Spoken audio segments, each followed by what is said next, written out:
मंडळी, क्रांतिकारी जय भीम. आपण पाहत असलेल्या मान महाराष्ट्राचा न्यूज नेटवर्कमध्ये आपलं मनपूर्वक स्वागत.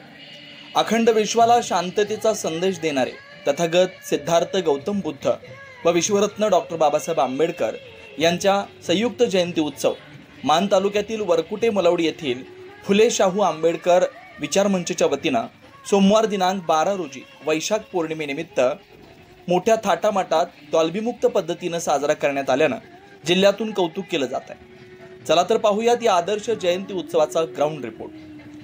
तथागत गौतम बुद्धांचा विश्वरत्न डॉक्टर बाबासाहेब आंबेडकर आणि माता रमाई यांनी कशासाठी एवढा त्याग केला याची आठवण ठेवून मुलाबाळांना खूप शिकवा, त्यांना स्वावलंबी करा, स्वतः आत्मनिर्भर व्हा, लेकरांना ज्ञानी करा, बाबासाहेबांच्या विचाराप्रमाणे या देशाची शासनकर्ती जमात बनवा. परंतु बांधवांनो, एक मात्र चांगलं लक्षात ठेवा, गावातील वातावरण गावासारखंच ठेवा. कुणी येऊन काहीही सांगेल, स्वतःच्या डोक्यात गेलेली घाण समाजाला देण्याचा प्रयत्न करेल. कपडे बदलल्यासारखे पक्ष बदलून रोज बाप बदलणारे अनेक पुढारी येतात आणि काहीही सांगून जातात. त्यांच्याकडे लक्ष न देता जन्माला आलाय तर माणूस म्हणून जगा. आपला धर्म एकच आहे आणि तो म्हणजे माणुसकी. कोणाच्याही दबावाला बळी न पडता समाज म्हणून एकत्रितच राहा, अशा प्रकारचं प्रतिपादन फुले शाहू आंबेडकर चळवळीचे स्टार प्रचारक नानासाहेब चव्हाण यांनी केलं. मान तालुक्यातील वरकुटे मलवडी येथील फुले शाहू आंबेडकर विचार मंचच्या वतीनं तथागत सिद्धार्थ गौतम बुद्ध व महामानव विश्वरत्न डॉक्टर बाबासाहेब आंबेडकर यांच्या संयुक्त जयंतीचं आयोजन करण्यात आलं होतं. सोमवार दिनांक 12 मे रोजी संपन्न झालेल्या या आदर्श आणि डॉल्बीमुक्त जयंती उत्सवात बौद्ध बांधवांसह मोठ्या संख्येने बहुजन बांधव व ग्रामस्थ उपस्थित होते. सकाळच्या सत्रात उपस्थित मान्यवरांच्या हस्ते मेणबत्ती अगरबत्ती प्रज्वलित करून महापुरुषांच्या प्रतिमांना पुष्पार्पण केले. त्यानंतर आंबेडकर चळवळीतील अभ्यासक दादासाहेब बनसोडे व ज्येष्ठ कार्यकर्ते दिगंबर बनसोडे यांच्या हस्ते समतेचं प्रतीक असणाऱ्या पंचरंगी झेंड्याचं ध्वजारोहण करण्यात आलं. यावेळी भारतीय बौद्ध महासभेचे माजी तालुका अध्यक्ष बौद्धाचार्य सिद्धार्थ बनसोडे यांनी बुद्ध पूजा घेऊन त्रिसरण आणि पंचशील ग्रहण करण्यात आलं. मान्यवरांच्या मनोगतानंतर जयंती उत्सव समितीचे अध्यक्ष चेतन बनसोडे, उपाध्यक्ष दाजी बनसोडे, खजिनदार बापूराव दगडू बनसोडे यांच्या शुभहस्ते जयंती उत्सव कार्यक्रमासाठी विशेष योगदान देणाऱ्या शोभा बनसोडे, विलास निवृत्ती बनसोडे, दिगंबर बनसोडे, पोपट बनसोडे यांच्यासह पंचशीला बनसोडे यांच्या वतीनं दादासाहेब बनसोडे यांना गुलाब पुष्प देऊन सन्मानित करण्यात आलं.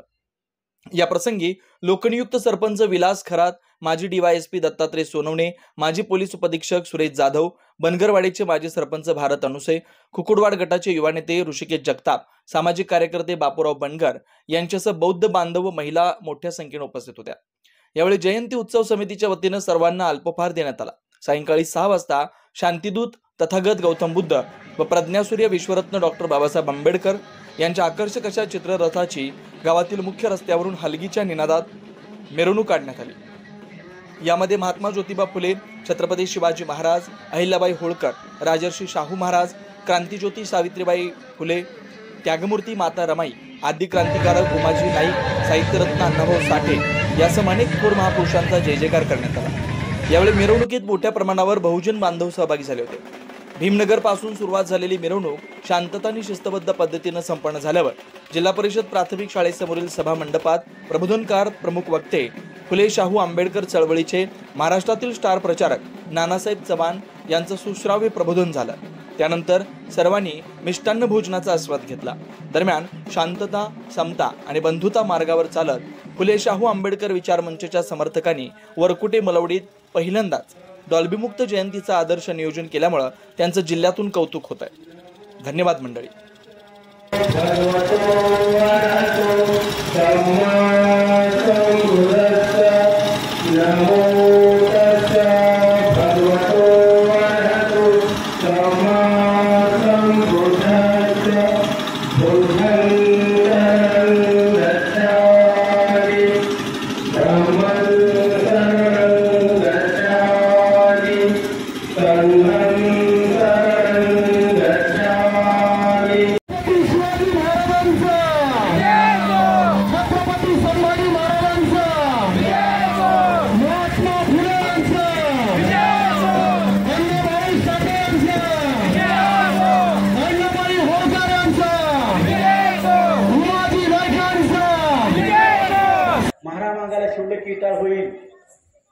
मुंगीला साखर ठेवा स्वर्गात, गायला कणिक चारा स्वर्गात, कुत्र्याला भाकर टाका स्वर्गात, माशाला पीठ टाका स्वर्गात, महारामांगाला शिवलं इटा. पॉलिटिकल पॉवर इज मास्टर की एनी प्रॉब्लेम आणि एनी लॉ. एकटाच चावी घेऊन बोलतोय, कुठं कुलूप आहे ते माहितीच. मग बाबासाहेबांनी राज्यकर्ती जमात बांधण्यासाठी, शासनकर्ती जमात बांधण्यासाठी आणखी एक काम केलं. 25 एप्रिल 1948 ला लखनौ मध्ये पुन्हा शेड्यूल कास्ट फेडरेशनचं अधिवेशन घेतलं आणि त्या अधिवेशनामध्ये बाबासाहेबांनी उद्घाटक म्हणून उत्तर प्रदेशचे तत्कालीन मुख्यमंत्री गोविंद वल्लभ पंत नावाचे ब्राह्मण होते, त्यांना उद्घाटक म्हणून बोलवलं. समोर बसलेले सगळे शेड्यूल कास्ट लोक आणि उद्घाटक ब्राह्मण. आणि मग त्याने उद्घाटन केलं आणि मग बाबासाहेब बोलायला उभा राहिले. बाबासाहेब म्हणतात, हे माझ्या समाजातील लोकांनो, तुम्ही जर ओबीसीच्या लोकांना बरोबर घेतलं तर काय होईल? ओबीसीला बरोबर घेत असताना अटी घालू नका, शर्ती ठेवू नका. अरे टिळा कुठं आला तुमच्याकडे? ज्या धर्मानं पिढ्यान पिढ्या नव्हे 2500 वर्ष ब्राह्मणी धर्माने तुमच्यावरती अत्याचार केला, त्यातील तो एक घटक आहे. तुम्ही जसाच्या तसा इकडे आणला. गावातील 18 पगड जातीला बुद्ध का कळालाय? कारण 14 ऑक्टोबर 1956 बाबासाहेबांनी आम्हाला काय दिला? धम्म दिला. बुद्ध आम्हाला दिला. त्याच्या अगोदर बुद्ध कुणाचा? 14 ऑक्टोबर 1956च्या अगोदर बुद्ध कुणाचा? आम्हाला 14 ऑक्टोबर 1956 मिळाला. तेव्हापर्यंत बाबासाहेब बुद्धाचं नामचं काहीच संबंध नाही. 15% एससी आणि 52% ओबीसी एकत्र आला तर ब्राह्मण सुद्धा आमच्या बुटाच्या नाड्यात सोडेल आणि बांधेल, असं बाबासाहेबांचं 25 एप्रिल 1948 ला लखनौमध्ये भाषण. 14 ऑक्टोबर 1956 आम्हाला काय दिला बाबासाहेबांनी? आमच्याकडे बुद्ध दिला, आम्हाला धर्म दिला. ज्या घाणीमध्ये, ज्या नरकामध्ये आम्ही 2500 वर्ष, आता भारतात मराठा आहे, माळी आहे, साळी आहे, कोळी आहे, पोटची आहे, धनगर आहे, वंजारी आहे, कैकाडी आहे, नदीवाला आहे, पारधी आहे, डवरी आहे, जोशी आहे, नावी आहे, सुतार आहे, लोहार आहे, कुंभार आहे, सोनार आहे. त्यांना बौद्ध करायला निघाले बाबासाहेब. तुम्हाला केलं 14 तारखेला, 15 तारखेला म्हणले आता ह्याला कोणालाच ठेवणार, सगळ्यालाच करणार. आणि 3 महिन्यात बाबासाहेब गेले. आता आपणच राहिले ना, मग कोण करणार ते स्वप्न? आता माझा तुम्हाला एक प्रश्न आहे. मागाशी मी म्हणलं की मी काय म्हणतो, आणि 21 वर्ष वाट बघितली. हिंदू धर्मातला एकही जाणता पुढारी बाबासाहेबाला भेटायला आला नाही आणि तो म्हणला नाही आपण गुन्ह्या गोविंदाने राहू, तुम्ही नका धर्म सोडू. बाबासाहेबांनी सगळ्या धर्माचा अभ्यास केला, सगळ्या धर्माच्या जवळ जाऊन बघितलं, परंतु प्रत्येक धर्मात जात कॅप्चर होता. म्हणून बाबासाहेबांनी प्रत्येक धर्माला नाकारलं. एके ठिकाणी गाडगे महाराजांचं कीर्तन होतं. गाडगे महाराज अंगठा भादर माणूस कधीच शाळेतनं गेलेला आणि कधीच कोणत्या देवळातनं गेलेला एकमेव संत साधू आणि महाराज गाडगे महाराज. गाडगे महाराजांच्या कीर्तनाला बाबासाहेब बसले आणि गाडगे महाराजांचं कीर्तन झाल्यानंतर बाबासाहेबांनी गाडगे महाराजांना प्रश्न विचारला, महाराज मी माझ्या लोकांना घेऊन नवीन धर्मात जाऊ इच्छितो, मला मार्गदर्शन करा, कोणत्या धर्मात जाऊ? गाडगे महाराज म्हणले, डॉक्टर तुम्ही तर बॅरिस्टर आहे, मी अडाणी माणूस, मी काय तुम्हाला मार्गदर्शन करणार? कोणताही धर्म घ्या पण आपल्या मातीतला घ्या म्हणजे साधं. गाडगे महाराजांचं सरळ साधं होतं. कोणताही धर्म घ्या पण आपल्या मातीतला घ्या म्हणजे झाले. बाबासाहेब घरी आल्याने विचार करत बसले, मातीला कोणता धर्म आहे? मातीत कोणता धर्म आहे? 2500 वर्षापूर्वीचा इतिहास तपासला आणि संपूर्ण आशिया खंडाचा जो धर्म होता तो बुद्ध धर्म इथल्या ब्राह्मणी व्यवस्थेने, ब्राह्मणी धर्मानं गाडून टाकलेला बुद्ध धर्म बाबासाहेबांनी बाहेर काढला, घासून पुसून टकाकून आमच्या हातामध्ये दिला आणि सांगितलं, आता तुम्ही नव्या मार्गाने जगण्यासाठी सज्ज व्हा. 14 ऑक्टोबर 1956 तुम्हाला आणि आम्हाला जगण्याचं नवं उद्दिष्ट, नवं धोरण बाबासाहेबांनी दिलं, ते म्हणजे धम्म. आणि जर संपूर्ण आशिया खंड 2500 वर्षापूर्वी बौद्ध होता तर मग आजचे लोक हिंदू कसे? हाही प्रश्न तुमच्या पुढे ठेवून जाणार आहे. मी याचं उत्तर मी देणार नाही. आणि जर संपूर्ण अशी अखंड बौद्ध होता तर आजचे मराठा, माळी, साळी, कोळी, कुट्टी सगळे मुस्लिम, जैन, शीख, लिंगायत, ख्रिश्चन सगळे हेही पूर्वाश्रमीचे बौद्ध होते. आणि म्हणून बाबासाहेब म्हणले त्या सगळ्यांना मी आता काय करणार, बौद्ध करणार. कशासाठी करणार?